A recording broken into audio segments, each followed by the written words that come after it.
Biden may not be the sharpest tack. America is a nation that can be defined in a single word.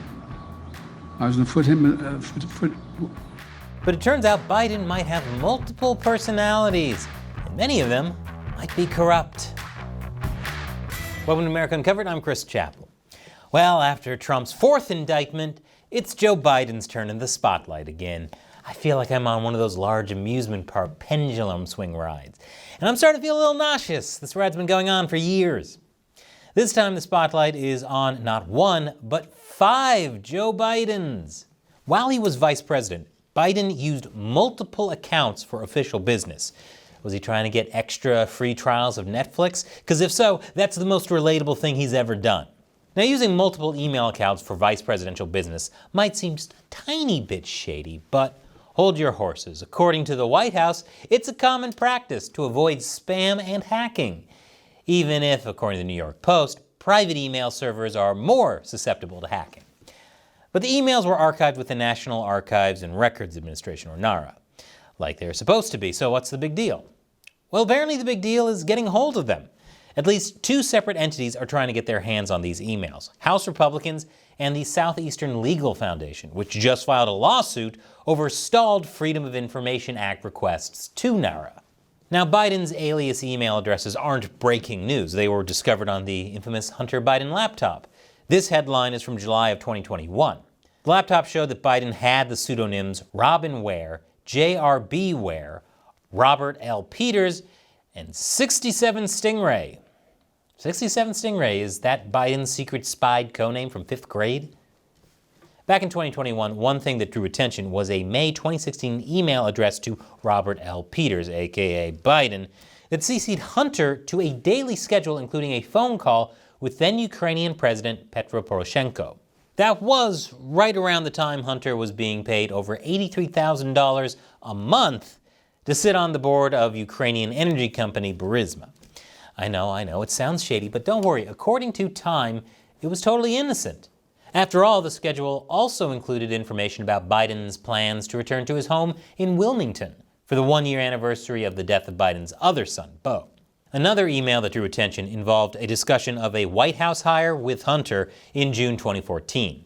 That hire was John McGrail, who is currently serving as the counselor to the Undersecretary for Domestic Finance. Hunter used his Rosemont Seneca consultancy email address to write to his father's Robin Ware account saying, "Before you fill position, please talk to me. John McGrail very much wants to serve as detail for Treasury," to which Biden replied, "Re Johnny, call me right away, Dad." And would you look at that, 2 months later, McGrail went from senior counselor to deputy counsel to the vice president. Wow, Hunter Biden is a great reference to use on job applications. At least he used to be. Now he's only good if you're applying to be a Waffle House bouncer. Biden's Robin Ware account is the same one that received emails from government officials like current Secretary of State Antony Blinken, who was at the time a national security advisor. So much for Biden's absolute wall between official government business and private family business dealings. In response to these emails, Republicans at the Committee on the Judiciary and the Permanent Subcommittee on Investigations wrote a letter to NARA demanding records, but they haven't had much luck getting anything. The same goes for requests to the White House. Continued requests in 2023 still haven't gotten any response. Man, I thought it was annoying getting left on red after a Tinder date. Imagine getting ghosted by a government agency. I thought we had a real connection, Nara. Likewise, Southeastern Legal Foundation, a conservative nonprofit law firm, first asked NARA to release Biden's email in 2021, but was told that emails couldn't be made public until January 20th, 2022. When the foundation asked again in June of 2022, NARA provided a response, but not the records, hence the current lawsuit. The response was telling, however. NARA admitted that there were over 5,100 email messages, 25 electronic files, and 200 pages of records connected to 3 of Biden's pseudonyms. Republicans have sent another letter to NARA asking for a status update by the 12th of September. They also asked if the 9 boxes taken from a Biden attorney's office in Boston contained any information linked to Biden's emails. NARA has apparently initiated the process for the House GOP, but Biden gets to exert executive privilege to some of the documents, which many fear will allow NARA to redact key details. But while the House GOP and Southeastern Legal Foundation have hit walls in their requests for records, there is someone else who has busted through. America First Legal has been releasing Biden's emails in droves. I'll tell you what's in them after the break. Welcome back. There's a chance that the Republican rallying cry will go from Hillary Clinton's emails to Biden's emails, while Matt's rallying cry is still, no more Hunter Biden emails, please. Just days after the Southeastern Legal Foundation revealed the existence of 5,000 plus emails, more information came to light thanks to another conservative nonprofit organization called America First Legal. They've been releasing FOIA request emails from Joe Biden's time as vice president since March. The latest release revealed over 1,000 emails between the Hunter-linked business Rosemont Seneca Partners and the office of Vice President Biden. Rosemont Seneca is one of the many shady Hunter Biden companies. Emails obtained by America Legal First detail how Hunter leveraged his position and access to his father to make arrangements for his business partners. In one exchange dated December 18, 2013, lobbyist Doug Davenport told Hunter business partner Eric Schwerin that he was in a bad spot and needed to help out his guy from Apple with getting a regular White House tour for him and his 4 colleagues. The email exchange ultimately resulted in Rosemont Seneca employee Katie Dodge emailing Vice President Biden's staffers asking for tickets, saying this would be a big favor for Hunter. And Hunter always appreciates favors. That wasn't the only time. In another email exchange on Hunter's behalf, Dodge asked if Hunter's associate Josh Targoff from Third Point could get a White House tour. Sounds like Hunter's most successful business was as a booking agent for White House tour guides. That's the only reason folks wanted to exploit his relationship to his father to see the Rose Garden. Third Point, by the way, is a hedge fund founded by Democratic billionaire donor Dan Loeb, who wanted to raise billions from the Chinese sovereign wealth fund CIC.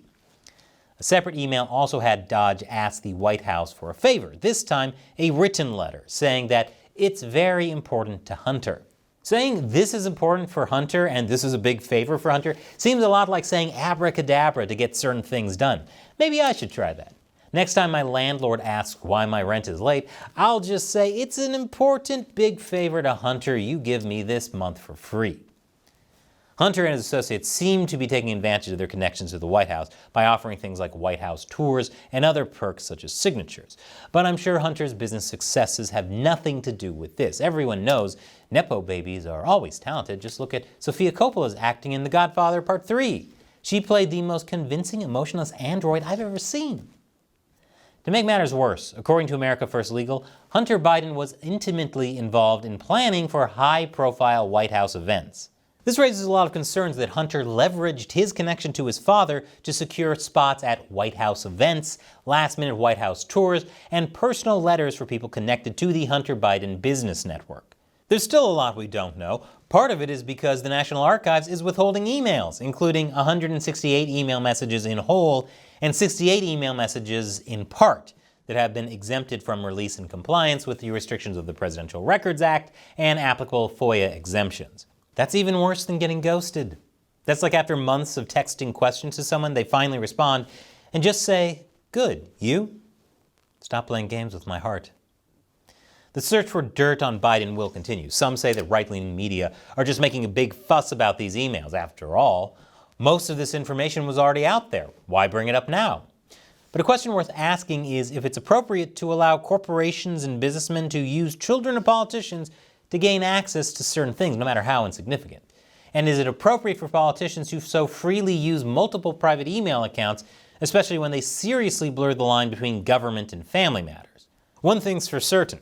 If Biden pushes too hard to withhold information about his emails, more and more people are going to believe that he's up to something no good.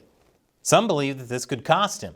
But even if it does, at least he got extra free trials of Netflix. And just like the Biden administration, America Uncovered wants diverse supporters who can give voluntary contributions on patreon.com/AmericaUncovered. Just one email address will suffice, though if you want to support the channel with multiple accounts, I won't complain. And if you want to see how far someone is willing to go to protect Hunter Biden, then click on this video. Once again, I'm Chris Chappell. Thanks for watching America Uncovered.